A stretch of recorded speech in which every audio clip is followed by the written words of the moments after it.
Explosive new book calls Trump chronically unfaithful, and claims he told an inconsolable Melania not to worry after her nude modeling photos surfaced because he would soon lose the election. The explosive new book about President Donald Trump published Friday calls the president a chronically unfaithful husband and recounts an emotional private conversation between Donald and Melania Trump over publication of nude pictures of her. Author Michael Wolff writes in Fire and Fury that then-candidate Trump promised his wife he would not win the election after she became inconsolable following publication of nude modeling pictures of her taken early in her career. Melania Trump confronted her husband after the release of the outtake shots, taken when she was a little-known Slovenian model named Melania Nos. An inconsolable Melania confronted her husband. "Is this the future?" She told him she wouldn't be able to take it. According to Wolff's telling, the photographs were published in July 2016, although Wolff does not say when the confrontation took place. It is the latest sensational revelation from the book, which Trump tried to ban with a cease and desist letter sent by the lawyer who acted for Hulk Hogan against Gawker, but which was published on Friday morning 4 days early in response. Trump hit out at the book as phony on Friday, having lambasted it as full of lies, misrepresentations and sources that don't exist on Thursday night.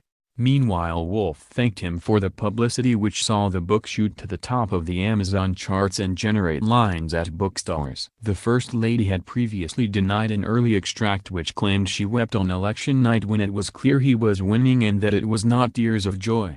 The newly published book goes further, saying that Trump made one promise he could keep to his wife, calling him a chronically unfaithful husband. During a confrontation, Trump responded in his fashion, "We'll sue," and set her up with lawyers, according to the book. But he was unaccustomedly contrite, too, Wolff writes. "Just a little longer," he told her. It would all be over in November. Trump offered his wife a solemn guarantee, there was simply no way he would win. Wolff continues. "And even for a chronically, he would say helplessly, unfaithful husband, this was one promise to his wife that he seemed sure to keep." Wolff offers no further corroboration for his claim that Trump was unfaithful, nor did he specify to which of Trump's 3 marriages he was referring.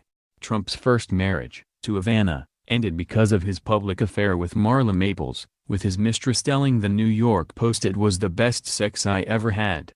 On Friday, Wolff told NBC's Today Show he had spent a total of 3 hours with Trump in the campaign and after inauguration. That contradicted Trump's claim on Thursday night that Wolff had zero access. The White House has slammed the book as full of lies. The book also claims that everybody other than Melania assumed the photos could be traced back to Trump himself. The photos had been part of a photo shoot that had been published in a celebrity magazine called Susie. The New York Post published the outtakes during the campaign. Another passage describes a time, coming back on a plane with a billionaire friend who had brought along a foreign model, where Trump was trying to move in on his friend's date. Trump urged a stop in Atlantic City, according to the telling, where he would give a tour of the casino he owned, although the friend said it would be full of white trash. The model wanted to know what the expression meant. "They're people just like me," Trump said, "only they're poor." In another section, Wolff details how Trump would go about using jealousy and revenge to get his pals' wives into bed with him. In pursuing a friend's wife, he would try to persuade the wife that her husband was perhaps not what she thought,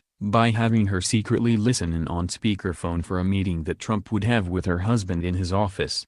Trump would have his secretary ask the husband to come by his office where he would engage in more or less constant sexual banter, the book alleges.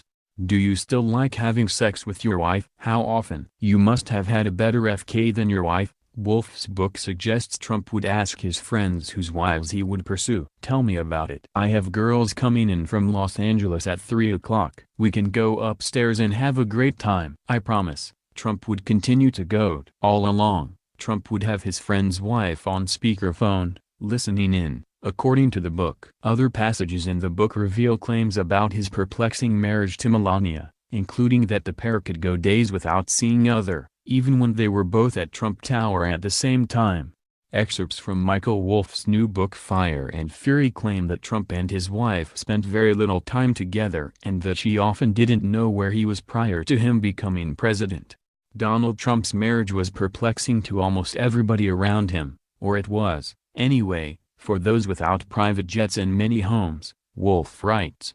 He and Melania spent relatively little time together. They could go days at a time without contact, even when they were both in Trump Tower. Often she did not know where he was, or take much notice of that fact. Her husband moved between residences as he would move between rooms. The book claims Melania also didn't know much about his business empire and that she feigned interest in it. Trump, who has been married twice before, often referred to Melania as his trophy wife in front of other people. It further claims he had been absent for much of his 12-year-old son Barron's life. Melania was supposedly worried, according to the book, that her husband becoming president would destroy the sheltered life she had built for herself, which was mostly focused on raising Barron. Trump, who quickly dubbed the book false and fake, took to Twitter late Thursday to say he turned down access to the author of the controversial book. "I authorized zero access to White House, actually turned him down many times, for author of phony book. I never spoke to him for book," Trump tweeted. "Full of lies, misrepresentations and sources that don't exist. Look at this guy's past and watch what happens to him and Sloppy Steve." It comes after previously released excerpts had claimed Melania wept when Trump swept to presidential victory, ensuring she would take on the First Lady role. The book claimed the future FLOTUS was visibly upset on election night as things turned around for the Trump campaign. Melania was in tears, and not of joy. Wolf writes of the future FLOTUS's reaction on election night. The author also noted that it looked like Trump himself had seen a ghost following the results. According to Wolf, the idea was that Trump would win by losing. Once he lost, Trump would be both insanely famous and a martyr to crooked Hillary, the author wrote. And it wouldn't work out well just for Trump. His daughter Ivanka and her husband Jared Kushner would be international celebrities after the campaign. His campaign's chief executive Steve Bannon would become the de facto head of the Tea Party movement, and Kellyanne Conway, Trump's campaign manager, would go on to be a cable news star. Wolf wrote. Melania Trump, who had been assured by her husband that he wouldn't become president, could return to inconspicuously lunching, Wolf said.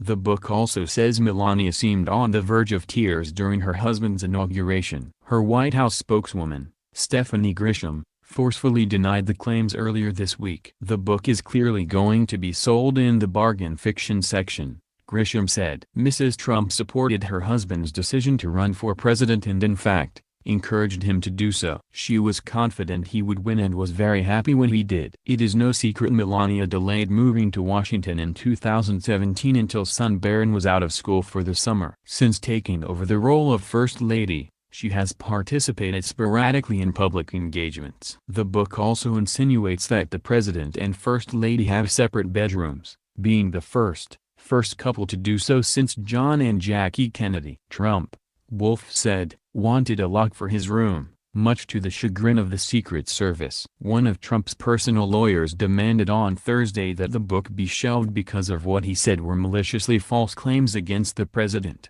White House Press Secretary Sarah Sanders told reporters on Thursday that the book is full of false and fake information and that Trump clearly believes that it shouldn't be published. One of the key sources for the book was former White House chief strategist Steve Bannon, who the president is now furious and disgusted by, according to Huckabee Sanders.